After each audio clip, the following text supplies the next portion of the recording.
ഓരോ സിലിണ്ടറിൽ നിന്നും വളരെ കുറഞ്ഞ തോതിൽ കാലി സിലിണ്ടറിലേക്ക് ഗ്യാസ് ചോർത്തുകയും കരിഞ്ചന്തയിൽ സിലിണ്ടർ മറിച്ചു വിൽക്കുകയും ചെയ്യുന്ന പതിവുണ്ട്. അങ്ങനെ വരുമ്പോൾ സാധാരണ നമുക്ക് ലഭിക്കേണ്ട സിലിണ്ടറുകളിൽ കുറവ് അനുഭവപ്പെട്ടേക്കാം. ഏറ്റവും പ്രധാനപ്പെട്ട ഒരു കാര്യം, ഗ്യാസ് വാങ്ങുന്ന ഒരു ഗുണഭോക്താവിന് ഇതിന്റെ തൂക്കം കൃത്യമായി അറിയാൻ അവകാശമുണ്ട് എന്നുള്ളതാണ്.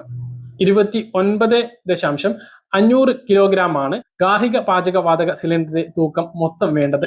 ഇതിൽ 14.2 കിലോ ഗ്യാസിന്റെ തൂക്കവും 15.3 കിലോ സിലിണ്ടറിന്റെ തൂക്കവുമാണ്. ഇത് നമുക്ക് തൂക്കി നോക്കി വാങ്ങാനുള്ള അവകാശമുണ്ട്. ഓടുന്ന വാഹനത്തിൽ അത് തൂക്കി നോക്കുന്ന ഉപകരണം നിർബന്ധമാണ്. വീട്ടുകാർ ആവശ്യപ്പെടുകയാണ് എങ്കിൽ തൂക്കി നൽകൽ അത്യാവശ്യമാണ്. അത് തൂക്കി നൽകൽ നിർബന്ധമാണ്. നമ്മൾ തൂക്കി നൽകാൻ ആവശ്യപ്പെട്ടിട്ടും വിതരണക്കാർ അത് ചെയ്തിട്ടില്ല എങ്കിൽ നമുക്ക് ഗ്യാസ് സിലിണ്ടറുകൾ നിരസിക്കുകയോ